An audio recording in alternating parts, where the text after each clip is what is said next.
Good afternoon, guys. I'm Chad Newell, President of the Area Development Partnership. It's awesome to be here with you today at Sienna Hall. Mackenzie, thank you for inviting me to come today to speak with you guys on the topic of the importance of networking. And it is vitally important as we build personal and professional relationships. So it's about 12:17. I know that many of you have class at 1, so don't worry. I'm not going to keep you in here past then. I'll try to leave a little time at the end too, so we can have a Q&A if you guys have any questions for me. I thought I would start out by just telling you a little bit about myself and a little bit about our organization, and then we'll roll into kind of the art of networking. And so hopefully we can have fun together over the next 40 minutes. So again, Chad Newell, President of the Area Development Partnership. I've been back in Hattiesburg now. I'm starting my 12th year leading the ADP. The ADP, as it's known here in Hattiesburg, is the Regional Chamber of Commerce and Economic Development Agency for our region. So our mission is to enhance the quality of life in Greater Hattiesburg through economic progress. So we're trying to retain jobs, help companies expand, create jobs. As I tell little kids sometimes, they're like, you know, what do you do? When my kids were smaller and they were like, Dad, what do you do? Basically, I say, I'm trying to help moms and dads and people get jobs and keep jobs. We're trying to grow this regional economy. And I'm going to have a little bragging point here on the community. We were just named #2 in the United States in the percentage of job growth among all metro areas during the pandemic. So there are 392 metropolitan statistical areas across the U.S. We were one of only 28 in America to have any job growth during the pandemic, and we grew by 2.9%. So literally #2 in the United States. So don't ever let anybody tell you that good things aren't happening, that there are no jobs available in Hattiesburg. There are lots of jobs available in a variety of sectors, and certainly in marketing.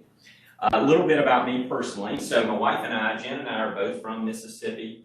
We grew up here. We've moved and lived around the southeastern U.S. We've been married 27 years. We have a 23-year-old, a 20-year-old, and a 16-year-old. So we've got a whole slew of young adults. 2 of the 3 are out of the house. One's married, and we have our son just graduated from Southern Miss, and we have a daughter in the nursing program right now at Southern Miss, and I've got one left at home in high school at Oak Grove. So that's a little bit about me. That's a little bit about our organization. So let's jump now into networking. So I thought it would be good just to, you guys pretty much know what networking is, right? But let's start out with the definition of networking so we have total clarity on what we're talking about here.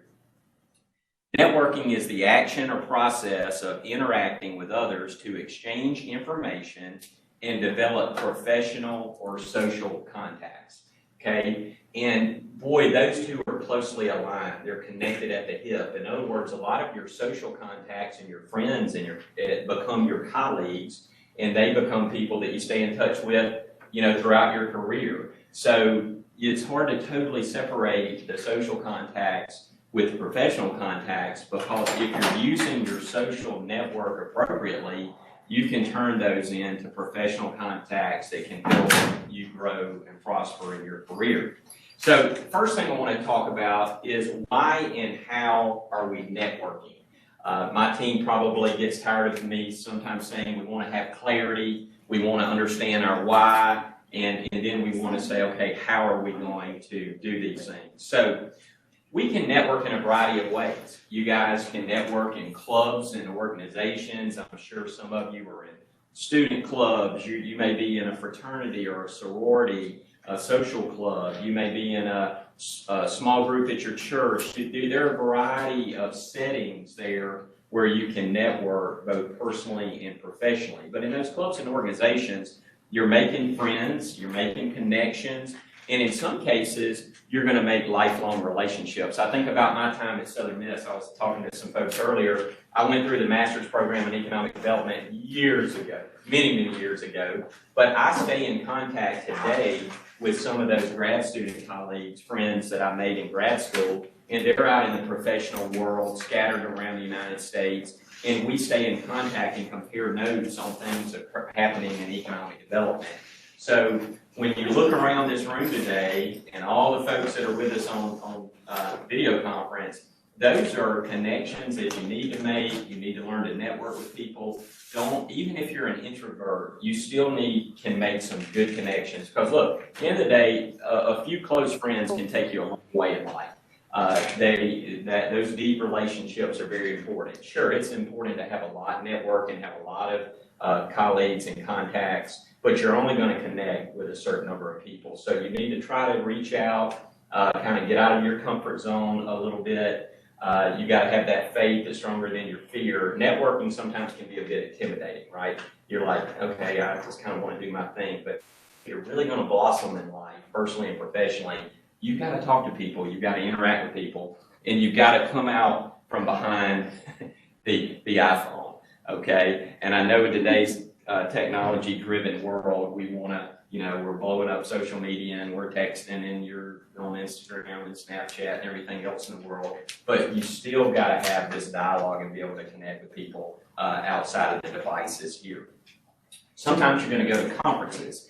And why are you going to a conference? Now, pre-pandemic, you would go to more conferences than now, but now there are a lot of conferences online, on Zoom or other video conferences. But those are good learning opportunities, professional development. You're meeting, some of you are going to be looking for a job soon, probably. You're going to meet potential employers at these conferences. And then you're really trying to determine your interest and fit. That's what we're all, I'm 27 years into my career and still, I'm still navigating through. You always want to try to find what are your interests, where does your heart lie, and then what's the right fit for you, job-wise, professionally, personally. And I always tell my kids, follow your heart. I don't care if you make, $30,000 a year or $3 million a year. I want you to do something you can be passionate about and you can get up every day and be happy doing. So I encourage you, in this school of marketing, find your passion, find what is going to kind of propel you forward so you can be a good, happy, positive, productive citizen. Then there are job fairs that are networking. When you go to now there are a lot of virtual job fairs, of course, but you need to treat that with the same degree of respect as you would if you were walking into a job fair in person. And so at the job fairs, there are jobs in so many different sectors. You're trying to match your skills and desires with the jobs that are available in the marketplace. And great companies have great cultures and work tirelessly to hire right fit talent. I'm in every single interview that we do at the ADP. I've hired every single staff member. And so because hiring is that important, because I'm looking for right fit talent. Everybody's going to have a background, everybody may have a degree or you're going to have a resume and a cover letter, but not everybody is going to be the right fit for my team. But I would say that when you go on interviews, you should be interviewing the employer as much as the employer is interviewing you. Every interview I've ever been on, I'm sizing up the employer and trying to determine what their culture's like. What would it be like to work here? Does this align with my personal and professional goals? And so be confident when you go into something like a job fair. Establish your network across all social media platforms, and I'm sure you guys do that quite effectively. And but you got to be careful with your posts. Steer away from political posts and steer away from going on rants. We're going to come back to those in just a minute. But you got to be real careful. Social media is such a powerful tool.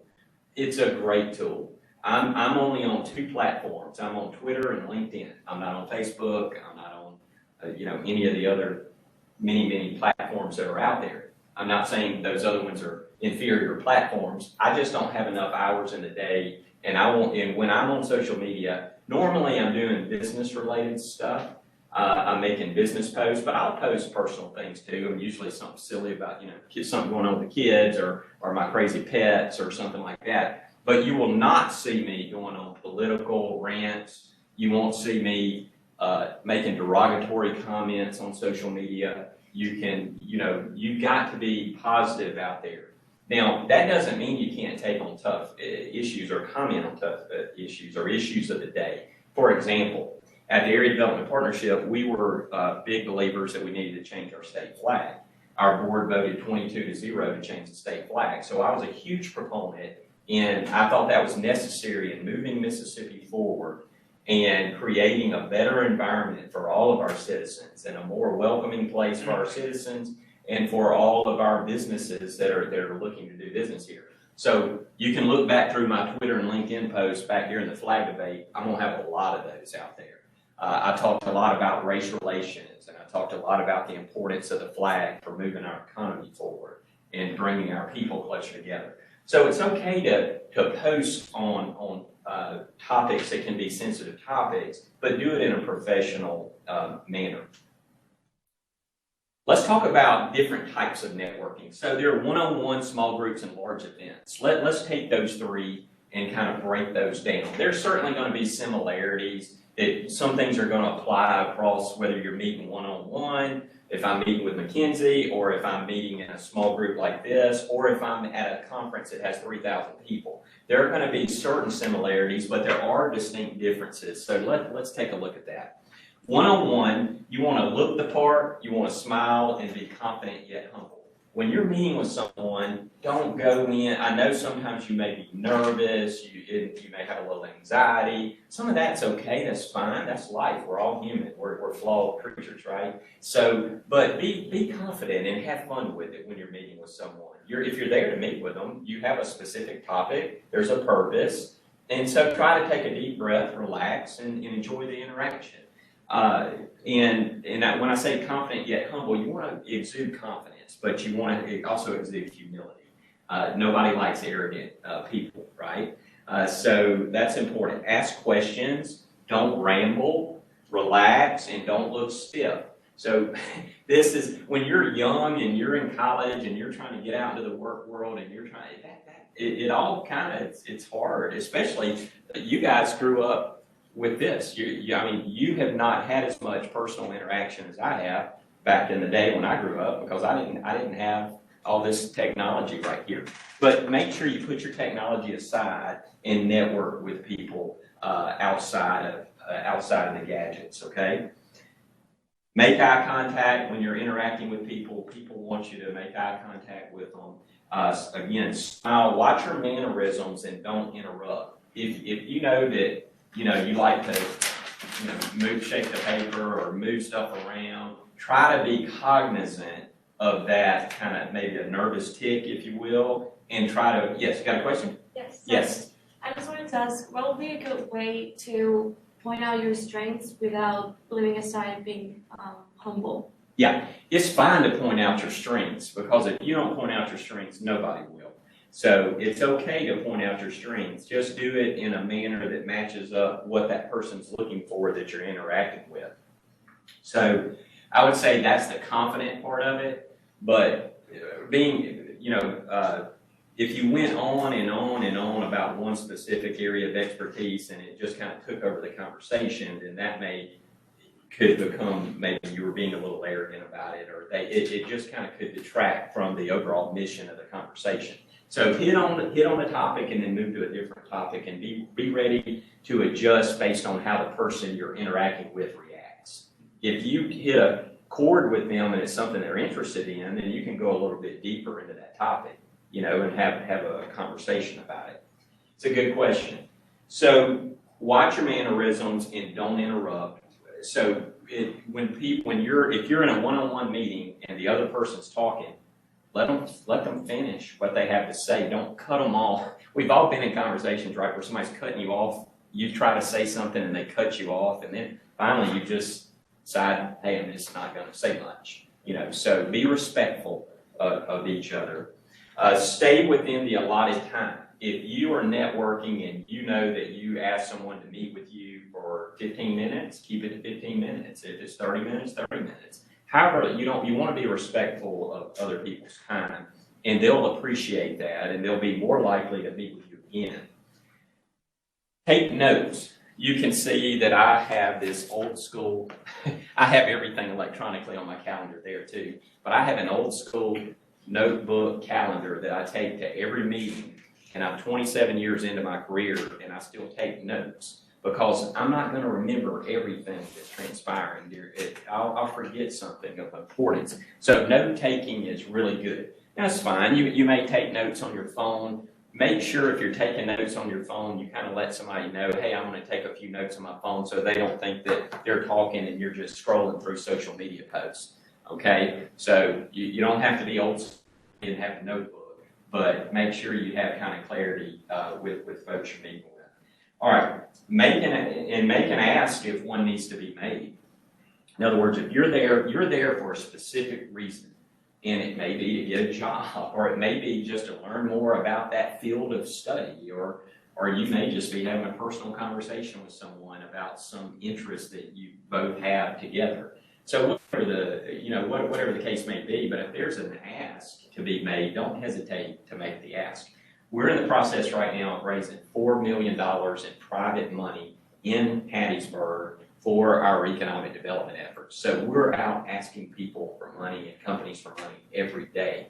We right now are up to 108 investors with $3,481,000 pledged toward our $4 million goal. So we're doing great, but if we weren't making the ask, we wouldn't have the funds. A company's not going to provide us with the funding unless we make the ask. So be sure to be bold enough to make an ask. In a post-pandemic world, get a business card. People aren't really exchanging a lot of business cards right now. They want social distance, and I get it. That's great. But in a post-pandemic world, get a business card and follow up. And even during the pandemic, you know who you're meeting with. You can track them on social media and follow up in that way. But, handwritten notes are nice, but not essential. The follow-up is the crucial part. So some people are huge on, you've got to write a handwritten note. I'm not opposed to that, but I'll be honest, I don't care if somebody just sends me an email with a nice note. It gets the point across to me. I don't have to open the envelope and open the card. It's of no more significance to me to get a handwritten note from you if we met than to get an email. So you would never offend me by sending an email. People differ in their opinion on that. Small groups. Let's move from one-on-one to small groups. Any questions about one-on-one kind of meetings for networking before we move to small groups? Okay. In small groups, again, where are you and why are you meeting? And many of the items, we just discussed certainly apply, but the difference is now you have multiple colleagues in the room. So if say you're in a small group meeting, say that 5 or 6 of you went to meet with a local CEO because you wanted to learn about their business and how your marketing degree could potentially apply toward their business. How could you become part of their team? Well, you've got to be then respectful of your colleagues. So if your colleague's making a comment, again, don't cut them off, let them finish. But I would say to all of the colleagues, be respectful of each other. We don't want one person to dominate a meeting. We've all been in meetings before where there were 10 people in the meeting and one person dominated the whole conversation. And everybody else just kind of sat there, listened, and went away kind of feeling like, wow, I didn't get to participate. Now, part of that's their own fault because they didn't chime in and step up and say something. So you've got to overcome that fear of not saying anything. You've got to be willing to say something, but do it in a very respectful manner. Participate, but don't interrupt. If it's a social setting, then the conversation will likely, of course, be a bit more casual. You may be in a social setting talking to 5 or 6 people, and you may be talking about the events of the day or the weather or sports or whatever's of any, it just may be a variety of things that you talk about. So just kind of let that conversation flow.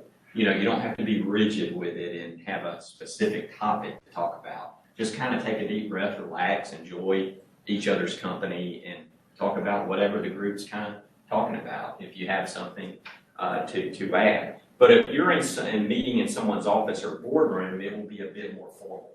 Okay, doesn't have to be too formal, but it's going to be more formal than if we're at a cocktail party, if we're at a reception, or if we're at a football game, or if we're tailgating, right? If I'm in a boardroom, it's just by nature going to be a little bit more formal. Now, don't be timid. Thank the person. So when you go in, the word that I use really often in my office is clarity. If you go in a small group to meet with, let's just say, a company, you want to have total clarity on why are you there. And why is this person meeting with me, and what are we trying to accomplish? So you may, let's just say you're a marketing student, you're a senior, and you've led a group of 6 students out to meet with an employer. You may say something like this: hey, we are all marketing majors, and we know that your company has various sales, marketing, and business development type roles. We would love to learn more about your company's culture, and about the various roles that may be a good fit for us as marketing majors. We would also like to tell you about ourselves and how these opportunities align with our interests. So then you've established, the person that's hosting you, you come in and you've established why you're there, what we want to accomplish, and then you can turn it over to the host to welcome you and provide, the in-depth information about the company. And then I'm sure he or she would go around the table and ask a little bit about you. And so then the dialogue can just kind of flow. But I've walked into meetings before where I wasn't the person leading the meeting, and apparently no one was leading the meeting, because we walk in and, we sit down, and I'm kind of looking around like, okay, who's going to get this started? We got to get rolling, and what's the purpose? So don't have meetings like that. I do not like to meet. I love to meet if it's a social setting and we're just catching up and, having a good time. But if I'm in a business meeting, I really want to meet, get have clear objectives, get the discussion over with, and then get on to something else, because it's all about productivity. We don't want to linger around in meetings for hours, and because then you've kind of wasted half your day, and you go away feeling like, hey, I'm not sure how much we just accomplished. So have a clear purpose, understand why you're there, and then you got to execute appropriately. You got to execute the meeting. You got to conduct the meeting. If you're the quarterback, I use sports analogies a lot, sorry, but if you're the quarterback, act like the quarterback. Then you're going to have a team of receivers and running backs and linemen. You're going to have a team around you, but if you're quarterbacking the meeting, act like you're the quarterback and lead the meeting. Don't do it in an arrogant fashion. Just kind of be the conductor, and then you will turn things over to different people. Okay, let's move to large groups and conferences. Does anybody have any questions about networking kind of in a small group, whether it be social setting or the business setting? Here's one question from the WebEx. Yes. Okay. So one question is it always appropriate to take notes while in an interview? One of the questions from the student. Yes, I think it's always appropriate to take notes in an interview. If somebody walks into an interview with me and they don't have a notepad or anything to write on, no pen, notepad, I feel like they're a little unprepared. And because I'm hoping that I'm going to say something of interest, something of like importance that they may want to write down. Now, you don't want to be writing so many notes that you're not making eye contact and you're losing part of the conversation. You don't no need to write pages and pages and pages of notes. So that's not what I'm suggesting. But if somebody usually will say something that is important to why you were there, and it'll be worth jotting a note. Or a lot of times I'll jot down a note about something that I heard that I really don't want to interrupt the conversation to go on kind of, as I'd say, just kind of go chasing, that conversation. But I do want to go back and research what they said. So some of it is you're taking notes for yourself so that you can go do additional research. You may hear something in a meeting that you're a little unsure about what they're talking about, but you may not at that time want to say, hey, I'm unsure, what are we talking about here? It's fine to ask questions, but sometimes it's okay. It's also good to write a note and say, I'm gonna go Google that. I'm gonna go learn a little bit more about that topic. So note taking is very important. So yes, no one, I would be more offended if you didn't take any notes in an interview than if you do take notes. If you take notes, to me, you're engaged in what we're talking about. That's a good question. Any other questions? Okay, great. Let's talk about large groups and conferences. So first of all, this can be kind of overwhelming. If you go into a conference with just, let's say, 500 people at the conference, that can be a bit overwhelming, especially if you don't know a lot of people there. So what I would suggest is to take a friend or a colleague. that always makes it a little less intimidating if you can walk in to the event with someone you know. That's a lot easier than walking to the event by yourself and you don't know anyone there. It lowers your anxiety level. It allows you to feel more comfortable, which usually means you're going to perform better. If you go into something very anxious and very nervous, you're probably going to not be your best version of yourself in that setting, right? You're going to, because you're going to just kind of maybe stand in the corner or be a little awkward or just not be as relaxed. So try to do everything you can do to be relaxed in a setting. And there are different kind of techniques for doing that. One easy technique is taking a friend, because then you can have dialogue with your friend there. So when you go to a conference, another thing is dress appropriately. Know that pay attention to whether is it going to be business attire, is everybody going to be in a suit and a tie and a dress or suit pants, or is it business casual, kind of like I have on today where I've got a sport coat on, no tie, or is it going to be totally casual?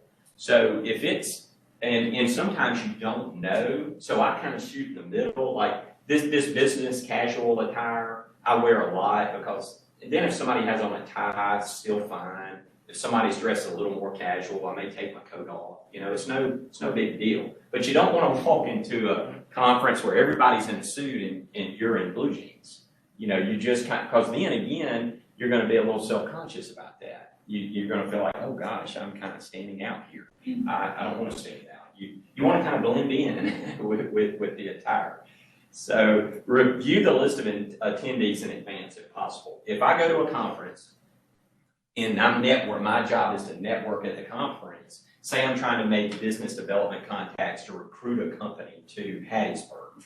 Well, I want to know who's at the conference, because otherwise I'm going to kind of wander around aimlessly and not hit the mark.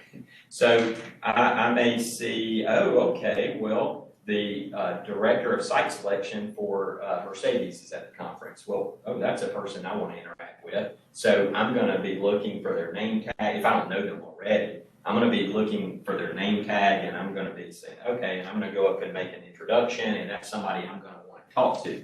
So that's kind of how that helps you work the room. You hear people talking about work the room. Well, to work the room effectively, it's good to know who's in the room, because otherwise we're just kind of walking around and we're looking at name tags, and that can be a little awkward too. So you don't want to be staring down people's name tags the whole time during the event. Determine who you want to talk to and why, and make sure you network during the breaks and receptions. Those are some of the most beneficial parts of a conference. So if you go to a conference and you're there in the conference and say there's a keynote speaker and you're taking copious notes and you're, oh, this is great, wonderful. Then when they break and they say, we're going to have a 15-minute networking reception in the lobby, don't go stand in the corner on your phone and check email and do all that, because then you miss one of the most valuable parts of the entire conference. You're there to learn, but you're also there to network. You're there to build relationships. So go get a water, soft drink, snack, whatever you're going to do, and then walk around and network with people. That's very important, and that's one of the big reasons why you're there. Don't congregate with just your friends. You'll come up empty on contacts. I said it's okay to go with a friend or a colleague, but do not just stand in the corner and catch up on everything that happened last weekend, what shows you guys are going to watch tonight, and what you're going to do coming up on spring break. And that's fine to do that for a minute, but then go say, hey, Mackenzie, I'm going to go talk to some other people. I'll catch up with you a little bit later. And then Mackenzie goes that way, and I go this way, and we go and work the room. We go network. Okay, so that's very important to make sure you're networking during the breaks and receptions. And work the room and remember your purpose. You got to know, why am I here? It may be to learn about, maybe you're at a specific conference on a specific topic. It may be an IT conference, let's say. Well, you're there to learn about the IT side of things, but then you're also there to build relationships. Do more networking than eating and drinking. So if I go to a reception, there are a lot of receptions that I go to where I may not eat anything. And the reason is, now I'm not, again, we were just talking about eating before you speak, and so kind of, make sure you feel good. You don't want to be lightheaded and not feel well, but don't like go through the buffet line and get the biggest plate of food you can imagine and go sit at the table and just knock out a gigantic plate of food, and all your contacts are over there talking and networking and making deals while you're over here eating. It's okay to eat at an event, not suggesting that you shouldn't, and it's okay if you choose to, and you're over 21, go get your cocktail at an event, but probably wouldn't suggest having 6 cocktails, because you're probably going to say and do things that you would not otherwise do, and it's probably not going to bode well for you. And certainly not going to bode well for you if you're trying to interact with potential employers. So be professional, and that's being professional is acting appropriately at these networking events. After the event, do your research, organize your thoughts and contacts, and connect with folks on social media.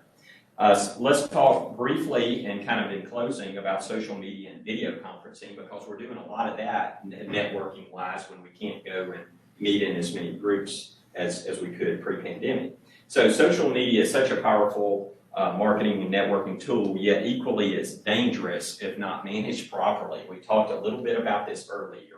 Be careful with your posts. Do not go on rants. Do not say derogatory comments about people or institutions. Just, if you don't have anything good to say, just don't say it. Just kind of lay back and go do your thing. You're better off not posting. Don't incite others, okay? People can get incited. You can really get their hackles up, and it can lead to some not so pretty things. Be careful with your pictures and comments on social media. Employers are tracking. Look, I'm on social media all the time, and I'm checking to see what my employees are doing. I'm checking to see what people I'm interviewing are posting out there. If I'm interviewing someone and they've got some outlandish posts, I'm not hiring them. I'm just not, because I want to hire people that are going to be steady and be professional. I don't want to hire people that are all out, making outlandish posts, because it's a risk for me and my employer. And so employers try to mitigate and minimize risk. We want to minimize risk. We want to eliminate risk where possible. And if you're kind of a risky prospect, we're probably not going to hire you. So think about that with your post. Employers are very much into risk management, and they typically are pretty risk averse when it comes to social media usage. Social media can be used, of course, for business and personal content, but never forget that employers are monitoring both. Once it's out there, it's out there. So please, please, please have guardrails before jumping on the social media superhighway. Okay, be careful. If you're mad, emotional, or drunk, don't post. If you're mad at somebody, don't post. If you're emotional and you're in tears and you're just a basket case about whatever it is, don't post. And if you're drinking, don't post. Just don't do it. Don't put your phone away. Go lock your phone up. You'll fare better. Trust me. Follow people who are generating strong business and personal leadership growth content. I try to follow. I'm big into servanthood leadership. Follow positive people. Follow people that are positive and have good leadership characteristics that you want to emulate. And I'm sure that you guys, from a professional standpoint, work on your LinkedIn profile too. I think I have like 4,000 followers on LinkedIn. And now I probably have close connections with a few hundred of those. But it's still okay to get the additional followers because you may have a topic of interest that you want to interact on. But so LinkedIn is kind of the modern day, and in the old school days we would call it a Rolodex. It's all the contacts. This is the modern day Rolodex, LinkedIn. Be on LinkedIn. If you are trying to get a professional job, get on LinkedIn today. Because I'm always going to, like I went out and saw Mackenzie out on LinkedIn. I was able to say, okay, well, there's Mackenzie. That's what Mackenzie looks like. Here's her background. This is, okay, I know a little bit about Mackenzie now. So you can learn a little bit about me just by going on my LinkedIn profile. You can see where I went to school, where I've worked, where I'm working now, and you can kind of figure out some good things about people. And I'm sure that you guys have been using Zoom and other video conferencing platforms pretty extensively during the pandemic, and if not, you should be. When participating in a video conference, these are the last bullet points here, and then I'm done. When participating in a video conference, know the meeting purpose, agenda, and dynamics before joining the meeting, just as you would in person. So don't treat it flippantly or more casually just because you're having a meeting on Zoom. Dress appropriately. You wouldn't believe the numbers. Sometimes I'll get on Zoom and somebody will be, you know, whatever, they'll be in a sweatshirt and a hat, and it's a business discussion. I'm like, it's a little too casual for the business discussion. Now, if you're on Zoom and you're having a personal Zoom and you're hanging out with friends or family, you have your hair sticking up and hats on and whatever the case may be, it doesn't matter. But if you're in a business meeting on Zoom, act like you're in a business meeting on Zoom. Manage your video and audio so that it's not distracting to others on Zoom. Sometimes people have their video audio up so loud it'll echo, and we've all had, you know, you could do Saturday Night Live skits on Zoom stuff. But, I mean, get the right distance from the camera. Some people are jammed up so close to the camera that you're like, whoa, I wish we'd back up like at least a foot. You know, this is way too close.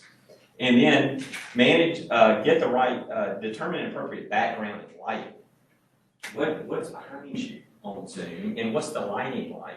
Is the lighting so bad that no one can see you, or are you so bright that they need sunglasses on? I mean, make sure that you have the appropriate lighting. Don't have a weird filter. Did any of you see the attorney recently that had the cat filter? That was the funniest thing. I watched it like 5 times. It's hilarious. So he's in Zoom with other attorneys talking to a judge about a case. And he was traveling and sat down at his administrative assistant's desk, and her daughter put a cat filter on there. And so he goes on Zoom and he looks like a cat. And he says, "Hey, judge, hey, guys." And I'm like, oh my gosh, it was so fun. If you haven't seen it, you gotta Google it. It's hilarious.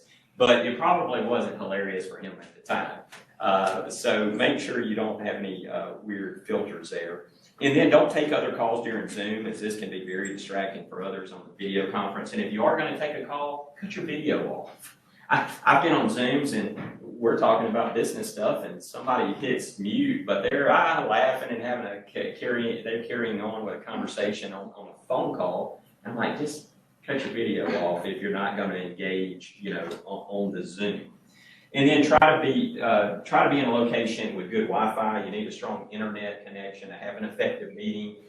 Again, we're all there at meetings where it's, hey, and somebody's telling you about something and they cut out and then they start over and they pick up at a different point and you get off the call and you're like, wow, I think I just wasted 30 minutes, you know, because there was not a strong internet connection. So don't quit during the pandemic, and you can still network. You just have to be a little bit more creative.